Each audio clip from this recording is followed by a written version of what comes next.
can't. 9-pin left. That usually means a bit light into the pocket. Didn't quite get the deflection as the ball went into the pocket. The ball should have bounced off that 5-pin, taken that 9 away, cut straight through and left it standing solidly. So what he was thinking was a good shot turned out to be just a 9, and hopefully just a spare, which it is. Open frame spare from Torgersen so far. Not really what the doctor ordered. Just one of the coolest men that you will meet on the 10-pin bowling world circuit. He's so laid back, nothing seems to bother him. But when he does get out and he plays and he gets down against an opponent, that's when you'll see some emotion, that's when you'll see some reaction. Ong then still on for the maximum. The double maximum 600. Well, we've seen a single. Don't want to start talking about it too early, but third frame for Ong, working 2 strikes. I don't think he's going to ease up. If he's locked into that 1-2 pocket, he's going to try and stay there. You can bet your life on it. That was pretty devastating, isn't it? 3 identical strikes. Maximum score so far, 30 in frame number 1. A distinctive release of his, and look at that, the revs, he's taken him up by, well, around about 100. So that just shows you he's confident with his line, and he's confident with the ball reaction that he's getting, and he's just going to put that little bit extra on it. Bit of insurance when he hits the pocket. Torgersen must start striking, and there it is.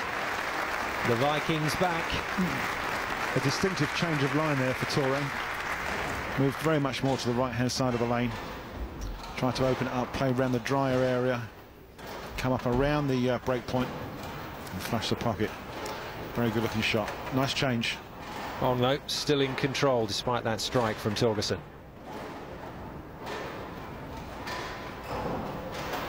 Well, Remy obviously saw how Paul Moore was playing on the left-hand side of the lane and thinks, well, obviously, if Paul Moore can get as locked in as that, there's no reason why on earth I can't. Maybe he'll go all the way this time.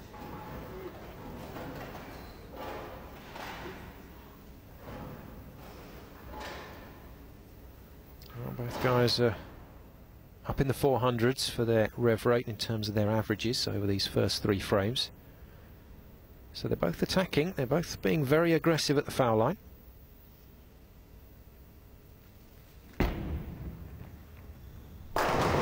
That's great bowling. 4-bagger from Ong. He's got a fascinating style. You get the twist of the ball right at the top of the swing. That must put some considerable pressure on the shoulder. And then that very tight release and a pretty straight line. Yeah, just down in between 2nd and 3rd arrow, so it's playing 12 to 15 board. Just turns up at the end. It actually looks looked a bit wider than that shot. I thought he came out of it just a little bit late, but he got the reaction. Oh dear. And that is so unlucky because Torres actually made the adjustment. He's moved to the outside of the lane with his 3rd frame shot and struck. He's played exactly the same sort of line again.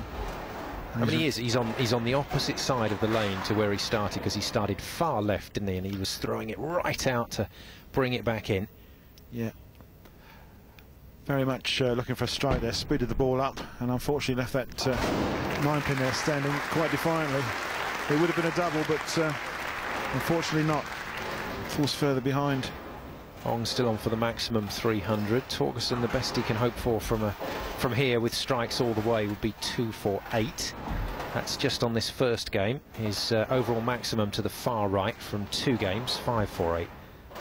So that is descending all the time, and he cannot afford spares against this man. They've played tournaments worldwide, but none of that counts now. If they miss the pins, they'll be out. Let's see who makes it through to the quarterfinals after the break. And Remy is really in a comfort zone.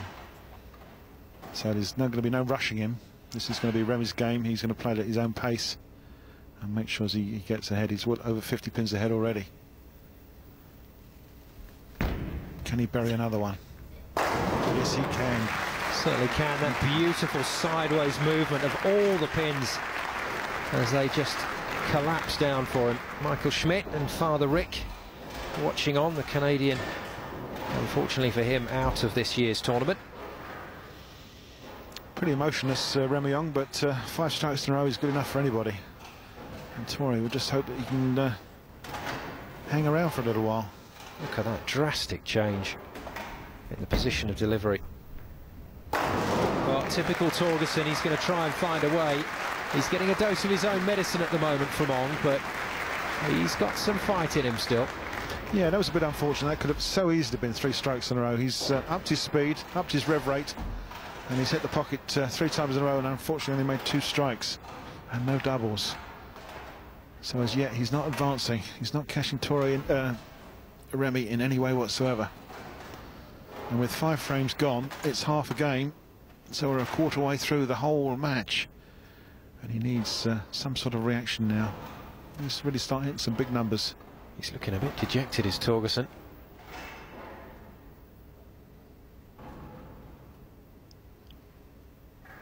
So Ong, once again that focus. Looking for the 6-pack. Oh, he's got it. Dear, oh dear. Well, are you going to say it on me, Cass? No, let's not go there just yet. We won't mention what is potentially on at the moment for Remy Ong. Yeah, he's controlling his revs, isn't he? He's keeping it around about that 400 mark. Yeah, stats tell us that the last 3 strikes were absolutely identical. Speed, rotation, flush in the 1-2 pocket. Looking really, really strong. Well, Torgersen's rushing on. He's getting his deliveries away. Little punch of the air to let Remy Ong know that he's still around. Not been a tremendous amount of interaction between these two. Well, it's like a bear pit, isn't it? No, not even any eye contact.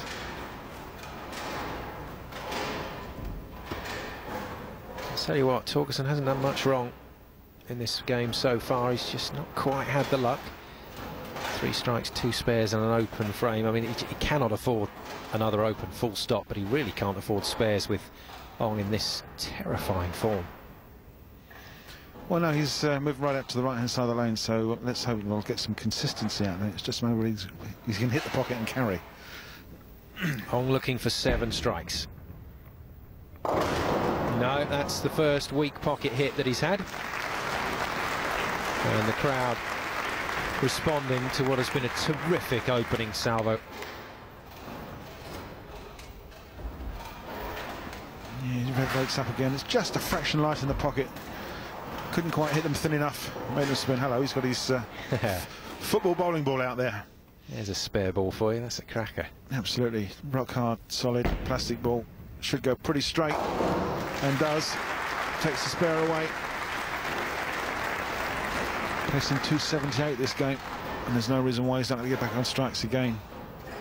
But at least Torgersen has the satisfaction of knowing that his opponent isn't a machine. He can miss. He's also got the other satisfaction that he's found an outside line which will strike for him. Let's just hope he can stay out there consistently, get that ball to come up to the pocket. It seems to be going round the outside of the pattern of the oil, coming up in the last 20 feet. There it is again, and it's holding all the way. That really is a good shot. He certainly has found it. Yeah, very much showing his professional expertise there. Sorted that line out. We haven't seen many right-handed players playing that far out on the lane, angling into the 1-3 pocket and getting the reaction he wants. Still pretty emotionless though, but that could have been so easily 5 or 6 strikes in a row.